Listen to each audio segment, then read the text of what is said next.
Boa noite, meus amigos. Estamos aqui de volta. Como sempre, começamos invocando a Santíssima Virgem Maria, o Santo Padre Pio de Pietrelcina, para que rogue a Deus que nenhuma injustiça se cometa nesse programa. Só que falando em injustiça, você vê, chega aqui um aviso que foi publicado no YouTube com o título Pastor é detido em SP, São Paulo, por pregar contra o homossexualismo. Então, vejam vocês, a tal da PL 122 nem foi aprovada, nem é lei, mas já está sendo aplicada. Aliás, o pioneiro nesta coisa foi essa porra desse governador de São Paulo, o tal do Alckmin, que é um bosta em toda a linha, um covardão, é um servo do que existe de pior no mundo. Esse camarada foi o primeiro, tá certo, a aplicar uma medida anti-homofóbica, como eles dizem, né, multando, instituindo uma multa contra igrejas, sinagogas, mesquitas, etc., que recusem, por exemplo, a entrada de um traveco.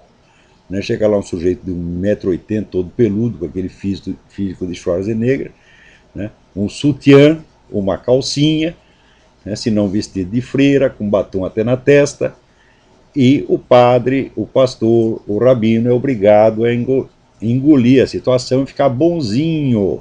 Quer dizer, o sujeito vai lá para fazer um assinto, para fazer uma gozação, para esculhambar com o culto, violando a lei do ultraje a culto, né? Mas o governo de São Paulo assegura a esses filhos da puta o direito de cometer impunemente o crime de ultraje a culto, porque ele multa o sujeito que protestar contra isso. Então, agora já estão aplicando, né, a lei virtual PL 122.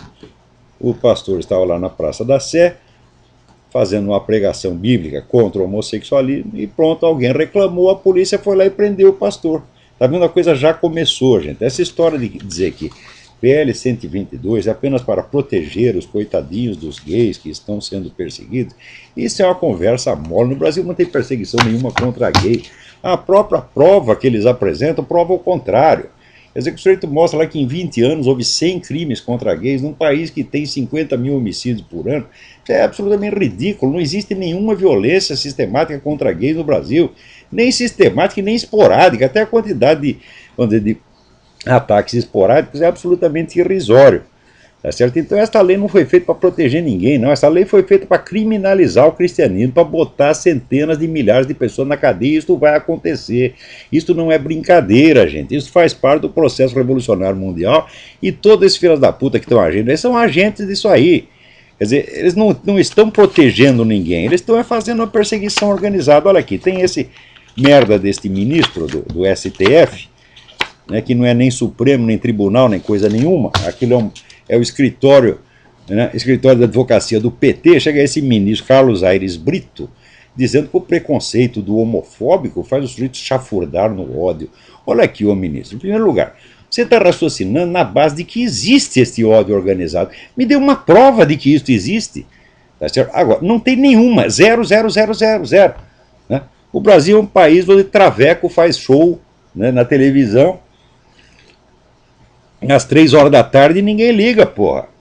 Agora, o que existe sim é perseguição contra cristão, e perseguição assassina, perseguição genocida. Né? Os cristãos continuam sendo mortos no mundo, nos países comunistas e islâmicos, ou seja, países que compartilham a ideologia do seu Carlos Aires Brito. Tá certo? E uma das técnicas é assim, imputar aos caras crimes inexistentes e daí cometer o crime contra eles. E você, Carlos Aires Brito, você é cúmplice moral disto. Você é cúmplice moral do genocídio de cristãos na medida em que você os inculpa de crime que eles não cometeram. Tá certo? Você é um mentiroso sem vergonha e pode me processar, pode fazer o que tu quiser, pô. Que eu vou no tribunal e eu te desmoralizo na tua frente. Mesmo que você seja o juiz que vai me julgar, eu te desmoralizo lá porque você é um mentiroso e eu provo. Não existe nada, nenhuma perseguição contra gay, mas existe no mundo inteiro perseguição organizada e matança de cristãos. E você está colaborando com isso, na medida em que você está demonizando a imagem do cristão como um sujeito cheio de ódio. Cheio de ódio está você, é óbvio. Né? Agora, esse negócio de você fazer medidas odientas, persecutórias, ditatoriais, ao mesmo tempo falando com aquela linguagem polida e aparentemente calma, quer dizer, aquele ódio contido entre os dentes, mal disfarçado na linguagem untuosa desses caras, isso aí é mais velho do que andar para frente.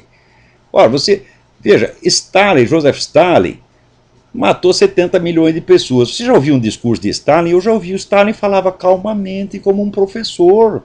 Uma linguagem didática, clara, calma e tranquila. Stalin não espumava de ódio, falava que nem você. Agora, quem é que não conhece a linguagem dos hipócritas, que estão cheios de ódio no seu coração, querendo prender, matar, tá certo? Acabar com o cristianismo na face da terra, e vem com esta conversa mole de que é para proteger pessoas que jamais foram perseguidas, né? Olha aqui, ele diz o seguinte: o Supremo Federal não tem usurpado a função legislativa. O que o STF tem feito é interpretar a Constituição à luz da sua densa principiologia. Olha como o cara fala, meu Deus do céu. O parágrafo 2º do artigo 5º autoriza o Judiciário a resolver controvérsias a partir de direitos e garantias implícitos. Ora, mas acontece o seguinte: não pode haver um direito e uma garantia implícita contra a letra da própria Constituição. Se a Constituição define o casamento como uma relação entre homem e mulher, não tem princípio que possa abolir isso aí, meu. Que princípio implícito? Que direitos e garantias implícitos? Ora, outra coisa, o direito ao matrimônio, ou chamada união estável, né, é aplicado a homem e mulher em sentido literal, quer dizer, uma união para constituir família através da reprodução. Quando se usa o mesmo termo com relação a dois homens ou duas mulheres, é uma figura de linguagem, não é um conceito exato. Agora, o sujeito que confunde, vamos dizer, um termo exato com uma figura de linguagem é evidentemente um trapaceiro, tá certo? Quer dizer, o casamento é definido universalmente como uma relação baseada na diferenciação sexual e na reprodução. Como é que você pode falar casamento, Carlos Aires Brito? Tá certo? O casamento não é uma união como qualquer outra, não é uma união como, por exemplo, uma sociedade comercial, tá certo? Que qualquer homem ou mulher pode fazer. União comercial, sociedade comercial com pessoas de qualquer sexo, seja até do terceiro, quarto, quinto ou sétimo sexo.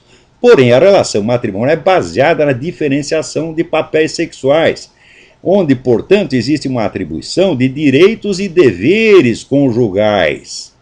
Por exemplo, seu Carlos Aires Brito, se o senhor parar de comer a sua distinta esposa, ela pode ir no juiz e dizer: ele não está cumprindo o seu dever conjugal, ele se recusa a cumprir o seu dever conjugal. Agora, o senhor por acaso pode reclamar que a sua esposa não está comendo o senhor?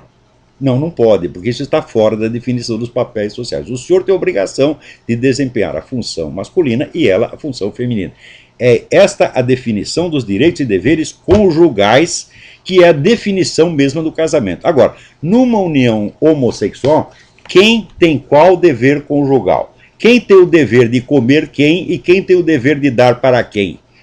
Se o senhor não é capaz de definir isso, o senhor não pode dizer que isso é uma união matrimonial em igualdade de condições com as uniões estáveis dos casais heterossexuais. O senhor está mentindo, está trapaceando, e foi bem pago para isto. É para isso que você serve. Então esta merda desse Supremo Tribunal Federal, não respeito mais isso, não acato mais ordens desse cara, e pode mandar para cadeia, pode fazer um processar, pode fazer o que quiser.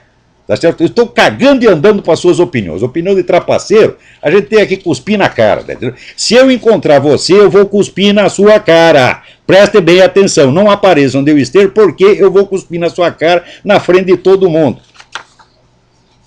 Você é um vagabundo, mentiroso, trapaceiro. E está usurpando a função legislativa, sim. Agora, aqui, o Bruno Braga Pereira me pergunta, é um aluno do seminário de filosofia, ele devia até ter mandado essa pergunta para o seminário, já que mandou para cá, vamos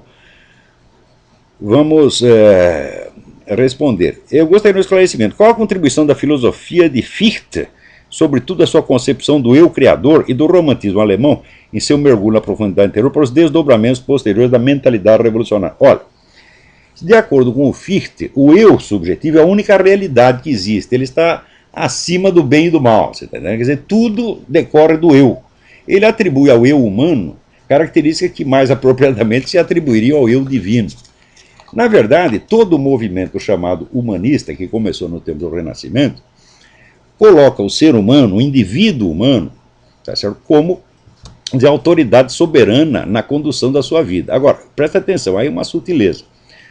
Uma coisa é você dizer que nenhum ser humano, nenhuma instituição ou nenhum governo pode se sobrepor aos direitos do indivíduo. Outra coisa completamente diferente é você dizer que o próprio indivíduo está livre de quaisquer leis transcendentes ou imanentes. Tá certo? Então, uma coisa é você estar livre do governo, quer dizer, o governo não poder oprimir os direitos do indivíduo. Outra coisa é não haver uma lei divina, que é inclusive imanente na própria alma do indivíduo, e dizer que ele está livre dessa lei. Então, o humanismo sempre teve essa ambiguidade, essa dupla corrente, né? Libertar o indivíduo da autoridade coatora, libertar o indivíduo, vamos dizer, dos B10 que pretendem orientar a sua vida, e libertar o indivíduo da lei moral, libertar do próprio Deus. São coisas completamente diferentes. Agora, na filosofia de Fichte, você tem vamos dizer, esta apologia, né, do eu como autoridade soberana. Então é claro que isso aí acabou contribuindo para a mentalidade revolucionária de qualquer maneira. Porque o que é o revolucionário? É o sujeito que acha que ele conhece o futuro e que, em nome desse conhecimento do futuro, ele então passa a ser o representante do futuro no presente e ele julga o presente com a autoridade do tribunal futuro que ele imagina, que virá quando estiver instaurado o reino da justiça e da paz sobre a terra. Então os tempos passados serão julgados. E ele, então, já se denomina juiz desse tribunal e já julga o presente e o passado agora. E daí manda as pessoas para a cadeia, manda para o paredão, manda para o Gulag, manda para Auschwitz e faz o que bem entende, né? Tudo porque ele é o eu criador, né? Então, Fichte, por um lado, teve grandes contribuições da filosofia. Ele não está brincando, ele não é um charlatão, é um filósofo de verdade, mas com esta teoria da onipotência do eu, sem dúvida, contribuiu para a formação da mentalidade revolucionária. Né? Peraí, tem alguém na linha. Alô, quem é? Alô? É o Olavo? Eu? É o André da França? André, tudo bem? Tudo jóia, graças a Deus. Contigo? Tudo certinho. Tá certo. Ô, Olavo, olha só, só uma informação, né, que eu queria trazer, senhor, e aí eu gostaria de fazer uma pergunta depois, né? É o seguinte, no mês de maio, né, aqui na França, na cidade de Avion, aconteceu aí uma grande manifestação cristã, né, contra um museu, né, que estava expondo lá alguns quadros. Não sei se tinha essa reportagem, ouviu falar? Ouvi falar disso, sim. O povo se levantou com uma manifestação aí de, sei lá, de mais de 2.000 pessoas. Ou seja, consistia, assim, havia imagens, né, dentre elas havia uma imagem, um quadro, onde mostrava, né, nosso Senhor Jesus Cristo mergulhado num copo de urina, né? E aí... Pois é, esse pessoal pode fazer tudo, pode nos ofender, nos insultar, nos perseguir, e no fim os perseguidores somos nós. Nós é que temos a linguagem de discurso de ódio. Olha aí, o seu Carlos Aires Brito gosta disso, né? Jogar o Cristo na urina? Pode. Agora, você dizer que o homossexualismo, segundo a Bíblia, é errado, não, isso é crime, isso é perseguição, isso é discurso de ódio. Até quando nós vamos levar a sério esses vigaristas que estão invertendo a realidade na nossa cara? Os caras mentem cinicamente, porra. É completamente desproporcional o discurso, né? E essa manifestação, ela surgiu pelo efeito, né? Inclusive, foi tanto de católicos quanto protestantes, mas a maioria é católica. E, bom, houve um partido, inclusive um partido político, né, a direita francesa, aí, o Front National, que participou dessa manifestação, que teve presente, que, vamos dizer, teve uma contribuição aí considerável também na manifestação. Enfim, as obras tiveram que ser retiradas, o museu chegou a ficar fechado por alguns dias, né? E tem que ser assim mesmo. E tem que protestar, mas é evidente que tem que protestar. Agora tem que protestar enquanto pode, porque os caras estão criando toda uma armadura legal para proibir a gente não só de protestar, mas até de falar, até de dar opinião. Mesmo que você dê opinião educadamente, eu sou um cara totalmente mal educado, sempre fui. Tá certo? Minha mãe fez o possível para, né, me melhorar, mas não conseguiu. Você está entendendo? Agora, esse pastor que estava falando na Praça da Sé, aposto que ele estava falando educadamente. Não adianta nada falar educadamente. O que importa não é o estilo que você está falando, é o conteúdo. O conteúdo está proibido. Agora, aí na França, o Front National já fez muita besteira, mas na hora que ele protesta em defesa da igreja, a gente tem que apoiar. Eles estão falando a coisa certa. Ninguém é obrigado a estar certo sempre e em tudo. Agora, aqui nos Estados Unidos também teve um protesto magnífico. Teve umas organizações ateístas, né, que estavam querendo espalhar uns banners e botões ateístas nos aviões no dia 4 de julho. E daí houve um movimento, 80% dos pilotos comerciais se recusaram. Mandaram os caras a merda, que é o lugar deles, porra. Olha só, agora tem cada coisa aqui. Adams Cardoso me manda uma notícia. É do seu conhecimento que a Lei 12.403, sancionada pelo presidente em 4 de maio de 2011, entrou em vigor ontem, quer dizer, 4 de julho?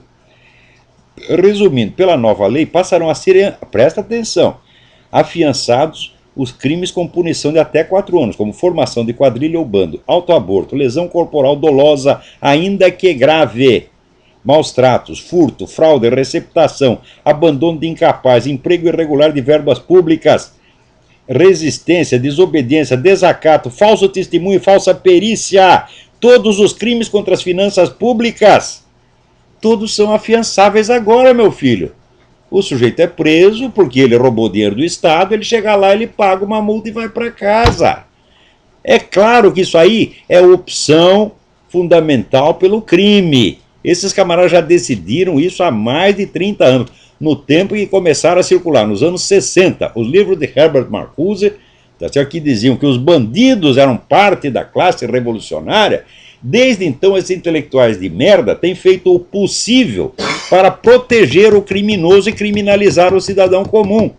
Agora, veja, o crime de homofobia é afiançável? Ah, esse não, meu filho. Tu dá uma opinião, tu vai pra cana. Agora, se você faz uma lesão corporal dolosa, ainda que grave, quer dizer, você vai bate numa pessoa até mandá-la para o hospital. Você vai lá com um porrete, pega um taco de beisebol, esmaga todos os ossos do filho da puta, tá certo? E você chega na delegacia, paga a multa e vai para casa. Agora, se tu falar que o homossexualismo é errado, ah não, aí não tem fiança. Né? Quer dizer, o que é isto, porra? Nós estamos vivendo sob o governo de criminosos. Isso aí é a apologia do crime organizado. Até quando vocês vão continuar respeitando essa gente, chamando de excelência? Tem que cuspir na cara, meu filho. Tá certo? Agora, o pessoal tem medo, né? O medo é um instrumento de opressão usado por esses caras. Quer dizer, é o medo de uma ameaça virtual. Você acha que o PT tem condição de botar todos os evangélicos na cadeia, todos os católicos na cadeia? Claro que não. Então ele bota 1 e 10 milhões ficam com medo.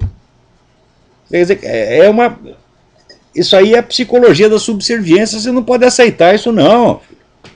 É claro que se vier um polícia armado me prender pessoalmente, é claro que eu vou ficar com medo, tá certo? Mas não é possível, porque prender um fica 10 milhões, 20 milhões com medo, isso aí não tem o menor sentido. Então aqui comenta o Cardoso, o bandido comete o crime, chega na cadeia, pode ser liberado mediante fiança pelo delegado de polícia. É a liberação do crime, o crime está liberado.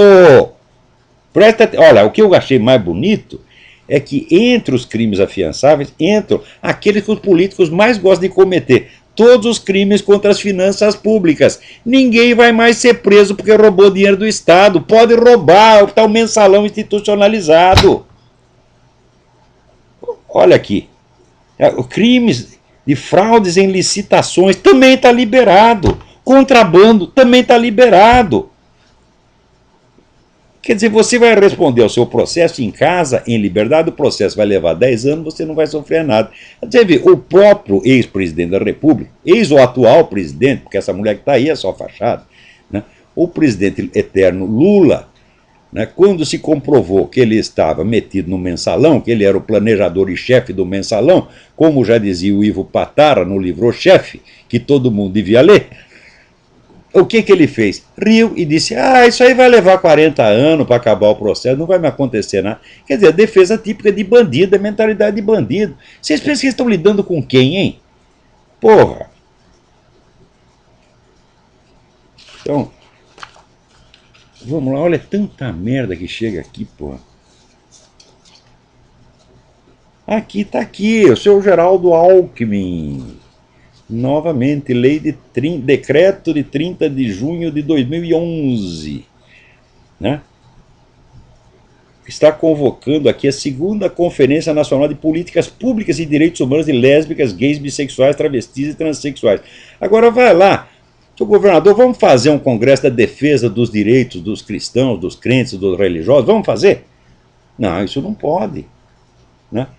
Aí outro dia mesmo, estava lá uma professora da Universidade de Brasília, nem sei onde foi parar essa notícia, falou lá alguma coisa contra movimento gay, pronto, quase apanhou. Quase apanhou da plateia e depois ainda foi punida pelo reitor daquela merda, você está entendendo? Porque a Universidade de Brasília, né, ela começou com uma empulhação montada pelo Darcy Ribeiro, tá certo? Que era vamos dizer, um homem muito inteligente, muito simpático, mas era um vigaristão intelectual de marca. Então aquilo lá virou cabide de emprego para comunista. Depois, quando virou reitor o meu falecido amigo Zé Carlos Azevedo, aquela universidade virou um modelo para o mundo, né? Era uma universidade respeitada no mundo inteiro. Agora já voltou aos bons tempos, está pior do que no tempo do Darcy, né? Tá lá, alguém botou no YouTube, os caras fazendo uma festinha de embalo, tomando pico, fumando maconha. A universidade é para isso, é para fumar maconha, para dar o cu, meu filho. Você não entendeu ainda, porra? Né? Estudar não pode, não. Agora está aqui o governo sempre dando força para esses caras. E depois ainda vem esse bosta e se apresenta como alternativa ao PT. Ele é a direita do Brasil. Ah, porra, o que é isso? Né?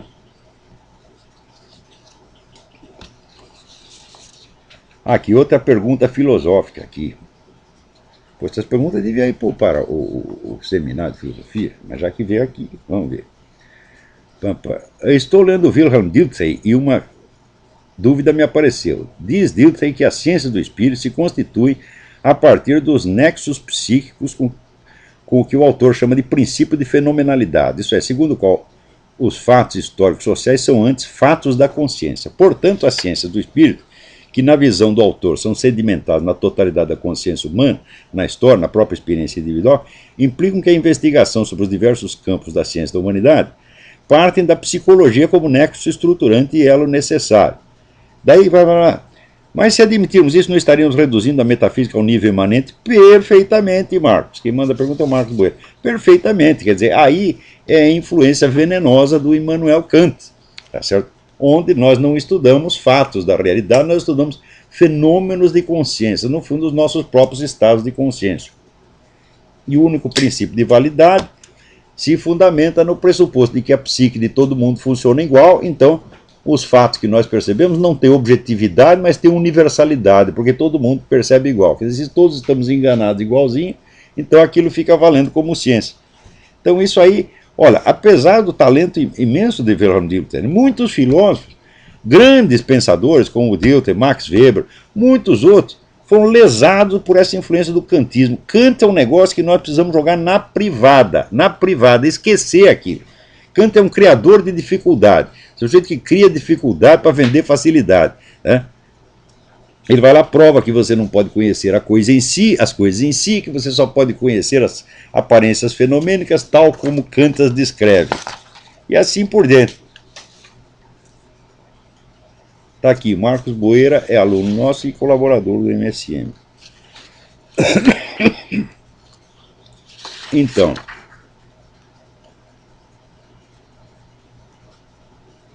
olha aqui, até o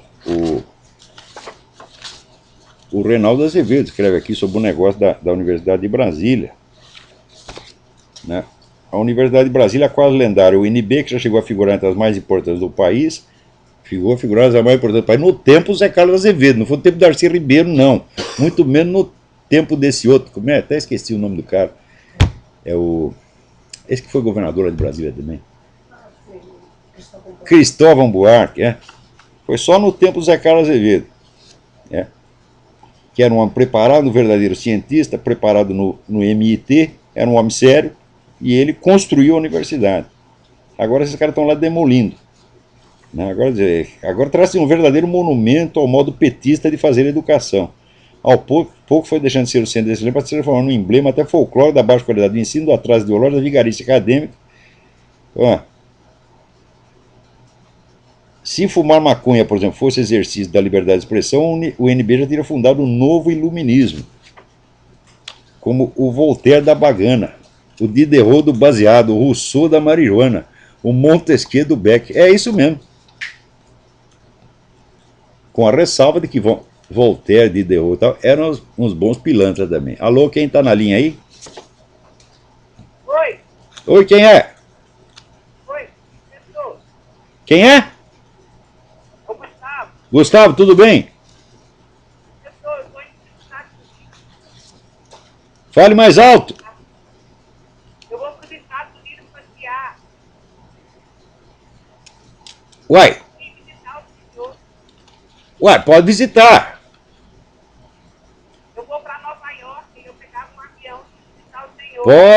Pode vir visitar. Você simplesmente me informa o número de telefone que você está e eu te informo como é que você chega aqui. Como que eu vou poder falar com o senhor? Você simplesmente me manda um e-mail pelo olavo@olavodecarvalho.org, avisando, estarei aí de dia tal a dia tal. É só isso, o resto deixa por nossa conta. Então aqui, olha aqui, que um negócio impressionante. Eu vou ler a mensagem inteira para vocês. Paula Costa.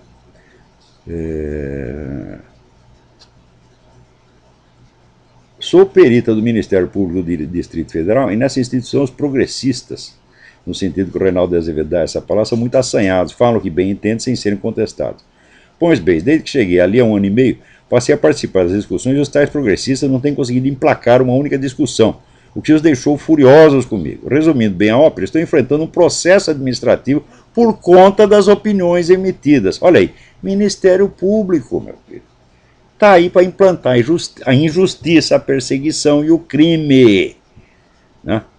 Resumindo bem, eles usam palavras de baixo calão, ofensas pessoais, ameaças e eu estou sendo processado. Agora, quando eu chamo um desses caras de filho da puta, que é a linguagem que eles costumam usar normalmente, a linguagem era a linguagem que o presidente usava em reunião ministerial, então eu que sou o boca surda. Né?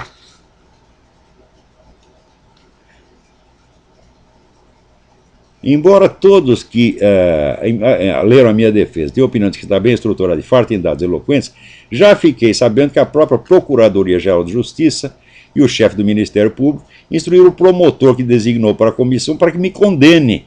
Sinto-me em Cuba ou no Paquistão. Mas você está em Cuba ou no Paquistão? Hã? O Brasil é Cuba com camisinha, meu filho. É isso que está acontecendo. Hã? Agora aqui, já querem criar mais 2 estados no Brasil, vai criar mais cabide de emprego para petistas, dar mais emprego. Você sabe quanto custa um estado da federação? Hã? Então, isso aí é para arrecadar mais imposto e dar mais dinheiro para petista. Puta vida. Aqui, está lá no portal da Band a notícia.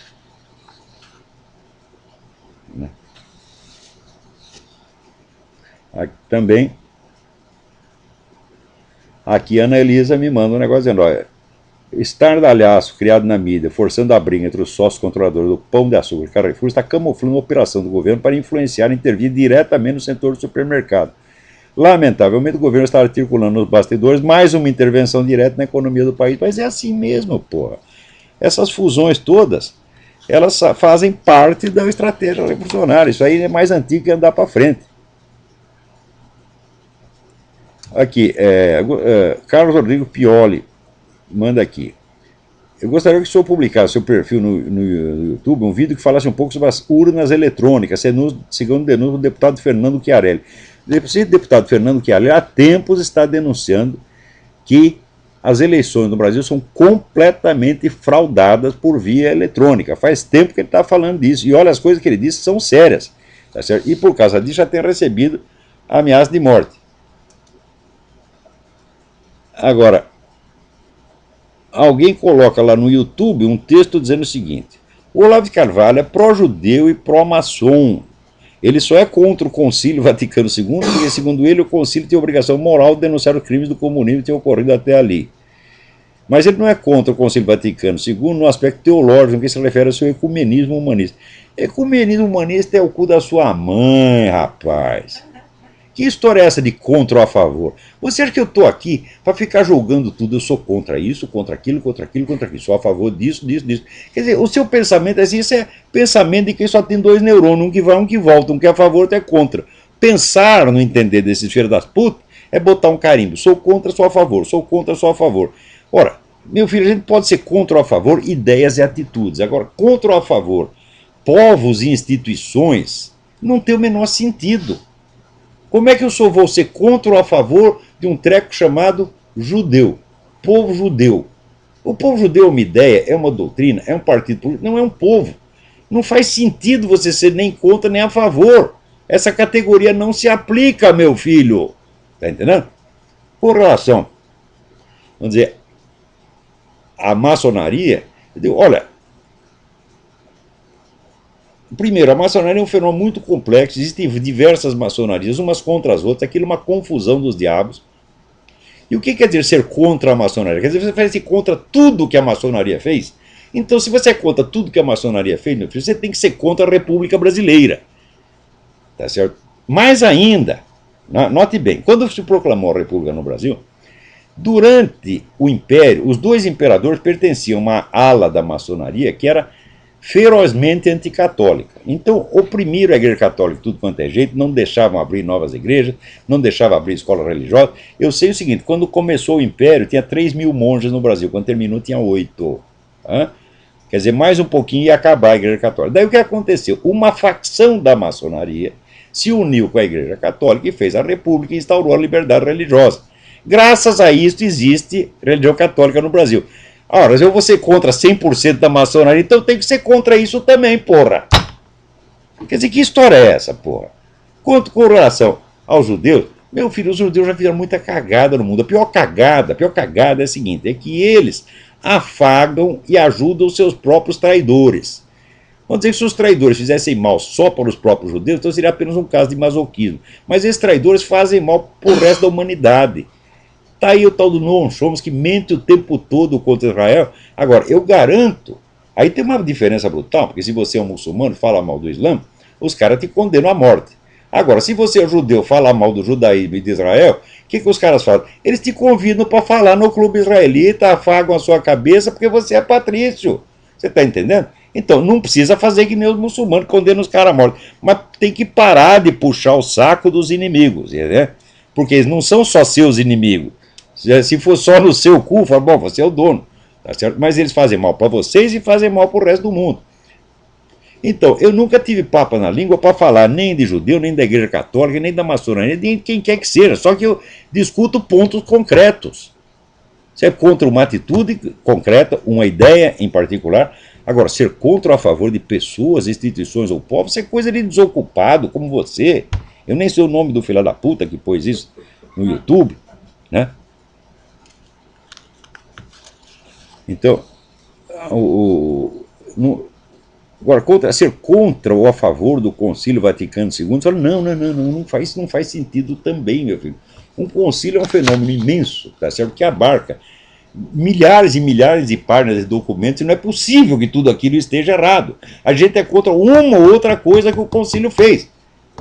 Por exemplo, as modificações que fez na missa foram muito ruins, tá certo? E também, vamos dizer, a cumplicidade que tiveram com o governo moscovita, que enquanto isso estava matando milhões de pessoas, também é uma coisa imoral. O que não quer dizer, sou contra o Concílio Vaticano II.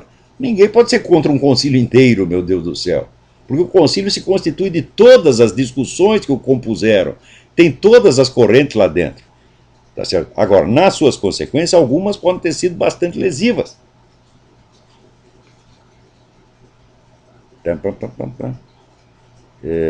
Agora, alguém pergunta aqui, Roberto Silva, o que o Olavo ficou devendo ao ex-presidente falecido Itamar Franco?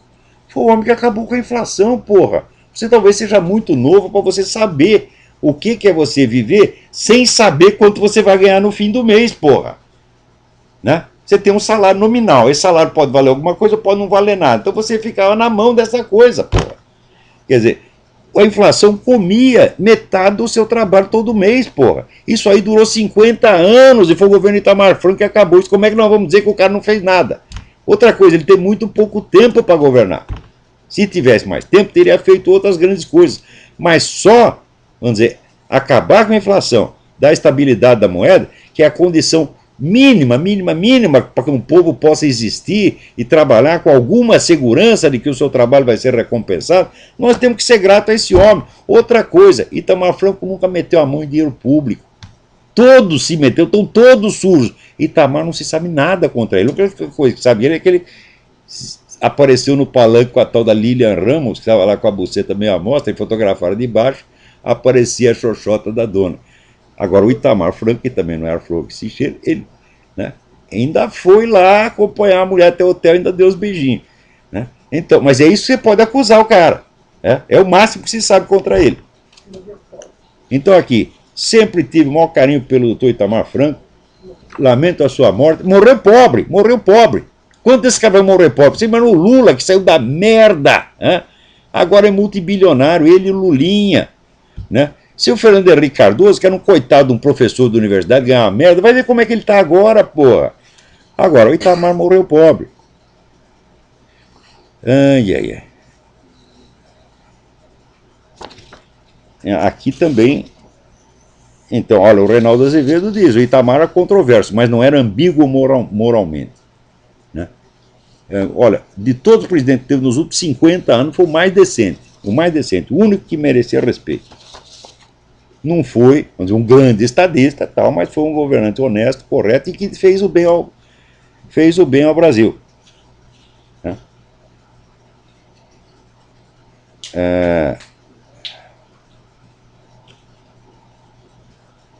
Peraí, tem mais alguém aí? Alô, quem é? Eu? Rodolfo, tudo bem? São duas perguntas que eu gostaria de fazer e uma pequena propaganda do site que estava inaugurando essa semana, que é um site sobre apologética católica, sobre cultural. Pode dar um endereço aí que a gente vai lá. É sentinelacatólico.com.br. Vamos lá dar uma espiada. Tem bastante conteúdo lá sobre comunismo, sobre guerra cultural. Cuidado com esse negócio de falar de catolicismo, que eles vão pôr você na cadeia, hein? Verdade. Duas perguntas que eu queria fazer, na verdade, uma é até um pedido, se você pudesse explicar um pouco melhor sobre o que seria a inversão de sujeito e objeto dentro da mentalidade revolucionária. E a segunda pergunta, eu gostaria que você considerasse como uma agressão, mas assim, realmente é uma curiosidade minha, se a gente pode considerar a Revolução Calvinista que aconteceu na Suíça como um movimento revolucionário de acordo com a sua definição. Não, o movimento calvinista não se enquadra na definição de movimento revolucionário, porém, nós não podemos esquecer que todos os instrumentos de ação que o movimento revolucionário veio a usar, inclusive a famosa organização da sociedade civil, a própria noção de militância, tudo isso foi inventado pela Revolução Calvinista. Quer dizer, ideologicamente eles não eram revolucionários, mas eles criaram todas as ferramentas que depois o movimento revolucionário veio a usar. E não eram revolucionários, mas eram totalitários, porque Calvino queria o controle total da sociedade, inclusive com investigação da vida pessoal. Né? Isso quer dizer, ninguém tinha privacidade ali em Genebra, era um negócio medonho. Então, não era revolucionário, mas eram totalitários. Mas o fato dele querer exatamente esse controle, essa totalidade, né, para se dizer, visando talvez uma sociedade, talvez uma sociedade futura, será que isso não se enquadraria nessa definição? Não, eu já procurei ali, pode ser que tenha me escapado. Mas eu não vi esse negócio do projeto de sociedade futura. O que ele queria era um negócio assim, para funcionar na mesma hora, tá entendendo? Lá dizendo, vamos botar ordem nessa porra aqui, tá entendendo? Mas eu não vejo um projeto de mundialização, nem um projeto de sociedade futura.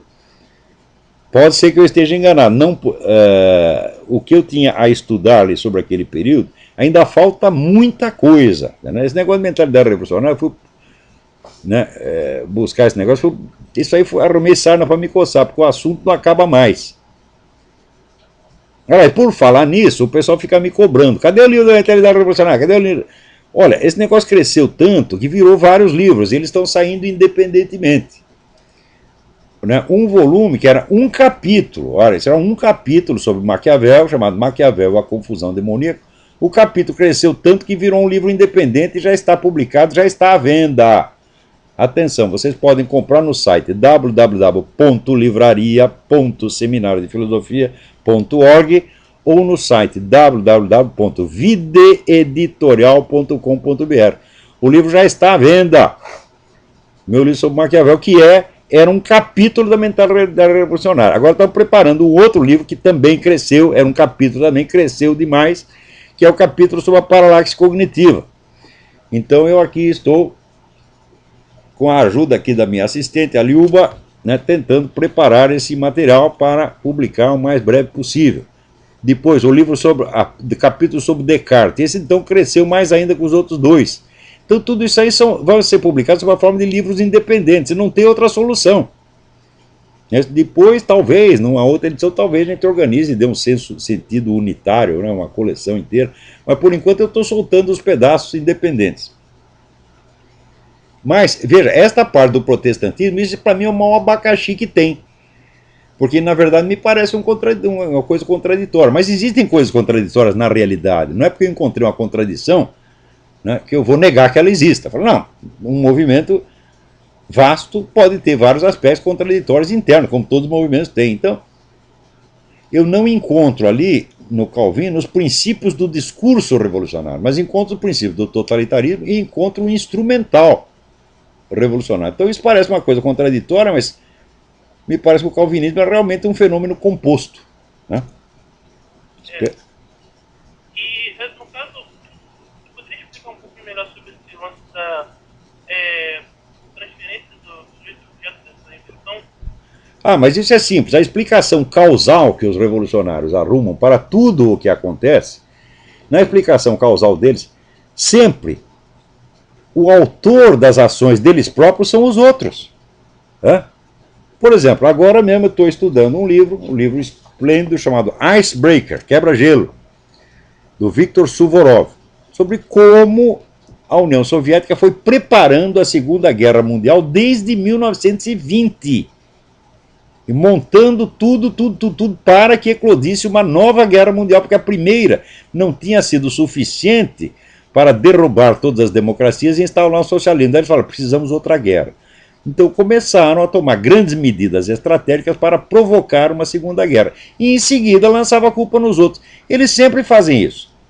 Como, por exemplo, o Vietnã do Norte invade o Vietnã do Sul. Daí os Estados Unidos, que tem um acordo com o Vietnã do Sul, manda tropas para lá.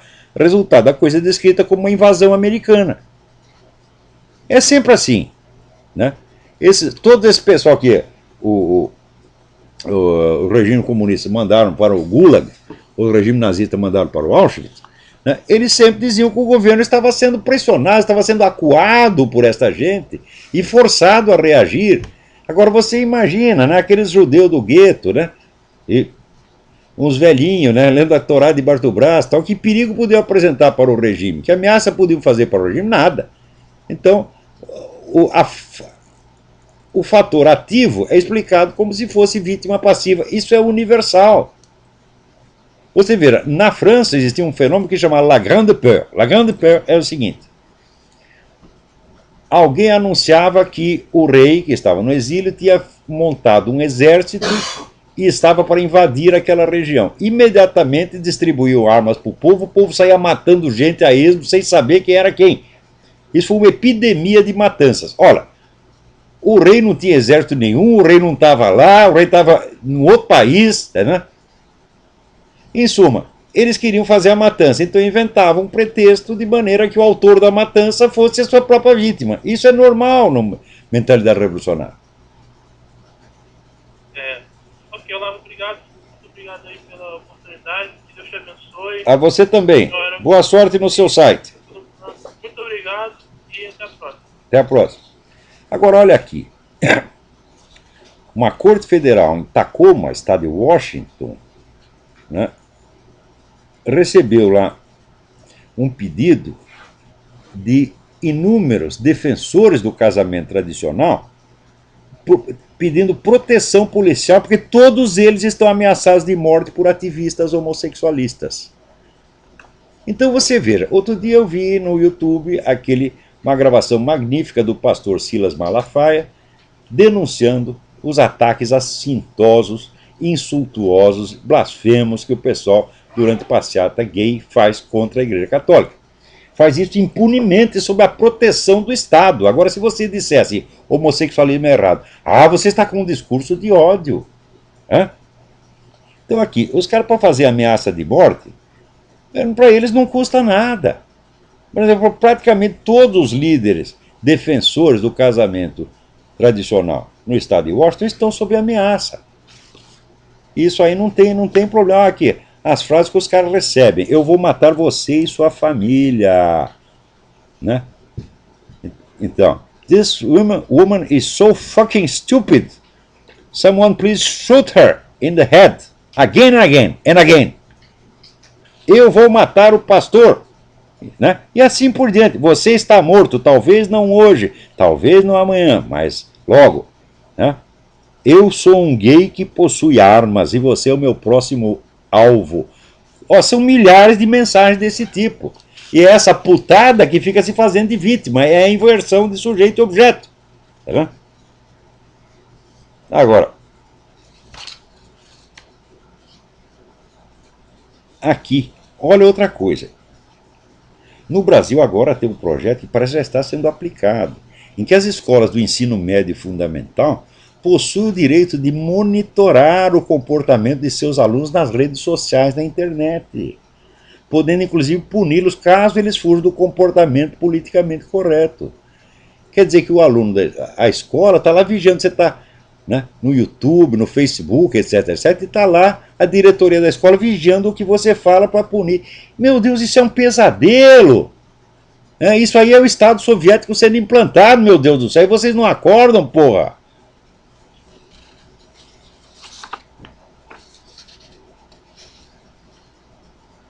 Olha aqui. Bom, aqui nós estamos terminando, mas eu queria falar uma coisinha a mais, que não é notícia. Eu estou escrevendo um negócio aqui, daqui a pouco vocês vão ler. O fator principal da história mundial nos últimos 2 séculos, é a hegemonia mundial do movimento revolucionário. Hegemonia mundial, presta atenção. Isso quer dizer que não existe nenhum movimento político ou cultural, tá certo, que tenha as dimensões, o alcance, a continuidade e a unidade do movimento revolucionário. Unidade não quer dizer que está todo mundo de acordo, é a unidade de uma tradição, portanto, implica, evidentemente, contradições internas, conflitos, etc, etc. A unidade é marcada pela referência mútua, isso é, cada geração de revolucionários conhece a geração anterior, raciocina sobre o que eles fizeram e tem um senso de estar continuando ou corrigindo a sua obra. Isso desde o tempo da Revolução Francesa, que são mais de 2 séculos, desde o tempo do Iluminismo. Não existe um movimento político ou cultural com essa duração e com este senso de unidade tradicional no mundo. Todas as resistências que existem ao movimento revolucionário são locais, pontuais, isoladas, fragmentárias. Então, quer dizer, só existe um movimento cultural, político, unitário no mundo, esse chama-se movimento revolucionário. Então isso quer dizer que eles já têm a hegemonia sobre o mundo inteiro há 200 anos. Ora, quem tem a hegemonia controla a direção geral do processo, ainda que haja erros, né? Vai e vem, que tem que voltar atrás, você perde o que conquistou, ainda que haja isso, vamos dizer, o movimento revolucionário vem crescendo e dominando progressivamente o mundo inteiro. O que também quer dizer que o princípio número 1 da estratégia do Sun Tzu é muito fácil de ser praticado. Essa estratégia consiste no seguinte: em você alimentar o seu adversário com as informações que interessam a você, de tal modo a você obter, se possível, o controle das decisões dele. Quer dizer, um movimento que já tem hegemonia cultural pode facilmente espalhar as informações que quiser, enganar todo mundo e fazer o seu próprio adversário trabalhar contra ele. Né? Isso quer dizer que o número de idiotas úteis que tem a serviço não do Partido Comunista em particular, ou não do PT em particular, mas do movimento revolucionário, é imenso, é imenso, é imenso. E este é o fator fundamental para você explicar toda a política dos últimos 2 séculos. Isso quer dizer que você escapar da lógica do movimento revolucionário é muito difícil. Só pessoas com uma visão muito abrangente conseguem, às vezes, furar esse bloqueio geral. A maioria acaba colaborando com ele, mesmo quando está pessoalmente contra ele. Por exemplo, quando eu leio os números da revista Foreign Affairs, que é a revista do Council of Foreign Relations, todas aquelas análises são fundadas em pressupostos do movimento revolucionário, ainda quando estão ali defendendo interesses nacionais americanos, etc, etc. Eles não sabem, eles não percebem isso. Outra coisa, a essência do movimento revolucionário é destruir a civilização cristã. Isso quer dizer que quem quer que não perceba, quer dizer, a luta é entre o cristianismo e o movimento revolucionário. Essa é a luta essencial no mundo inteiro. Tá certo? A unidade do movimento revolucionário está aí, está neste ponto. Porque com relação às propostas políticas concretas, as táticas, etc., existe uma variação enorme, um conflito enorme. Porém, a destruição da civilização cristã é assim, é ponto de honra, é cláusula pétrea do movimento revolucionário. Né? Então isso quer dizer que se você não é capaz de absorver uma visão cristã da história, mesmo sem você ser pessoalmente cristão, você não vai entender absolutamente nada. Então quer dizer, por exemplo, agora tem um debate aqui entre conservadores e libertários no site do Don Hank, Legal Forum. Né? Então você vê que esse pessoal libertário, eles não têm a menor noção disso. Eles acham que eles podem se opor ao movimento revolucionário só na base da economia e da noção de direitos humanos. Isso é uma coisa tão ingênua, tão pobre, que os estrategistas do comunismo riem disso. Riem. Né? Por exemplo, você achar que uma Ayn Rand pode fazer algum mal ao comunismo, mas isso é absolutamente ridículo. Né? Então, esse pessoal libertário também, quer dizer, o pessoal comunista ri deles. Diz esses caras, olha, na economia, eles querem liberalizar tudo, eles querem assim, até que as ruas sejam propriedade particular, eles não vão conseguir isso. De tudo que eles fazem, o que eles vão conseguir? O que vale? O que sobra? Sobra o anticristianismo. É isso que sobra. Então isso está ajudando o processo revolucionário. Né? Agora, como é que eu posso explicar isso para um tipo como o Rodrigo Constantino? Né? Não dá, pô. Você está lendo um negócio do Rodrigo Constantino, ele diz, com ar de superioridade infinita, diz assim, como se pode discutir com um sujeito que diz que Isaac Newton criou uma onda de burrice? O que ele sabe de Isaac Newton? Evidentemente, Isaac Newton foi um grande gênio, então ele não pode ter criado uma onda de burrice. É um raciocínio de criança. Né? Prova o seguinte, o cara não leu nada sobre os efeitos destrutivos do mecanicismo no mundo. Ele não sabe nada.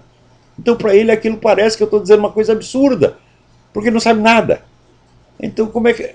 De fato, ele não dá para ele discutir comigo. Não dá para discutir um assunto que ele ignora completamente. Então, esse pessoal libertário é tudo no nível do Rodrigo Constantino, ou pior, porra. Tá certo? Então, é gente que sabe um pedacinho das coisas, tá entendendo? E começa a palpitar sobre tudo. Não tem a menor ideia da abrangência, da unidade e da profundidade de pensamento do próprio movimento revolucionário. Por exemplo, se você pegar um Ayn Rand, né? Qual é a grande filósofa dos libertarians? Ayn Rand. Agora pega um filósofo do mundo marxista, pega o Georg Lukács, o Theodor Adorno. Ayn Rand não é nada perto disso, mas não é nada. Esses caras são intelectuais de verdade. Ayn Rand é apenas uma palpiteira, pô. Não entendia merda nenhuma de filosofia, tanto ao ponto de achar que egoísmo e altruísmo são conceitos filosóficos, quando são conceitos meramente empíricos. Só que essa confusão já mostra que é uma amadora, uma coitada. Não domina a problemática filosófica. Agora, quando você pega um desses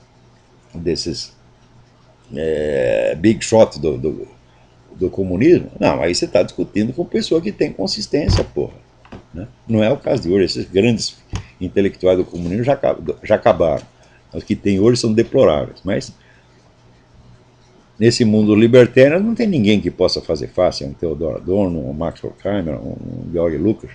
Então não adianta nem começar. Então, essa é você querer deter uma avalanche botando lá uns palitinhos de fósforo, tá entendendo? Então, toda a resistência que existe ao movimento revolucionário é parcial, né, limitada, local e impotente. E este é que é o problema.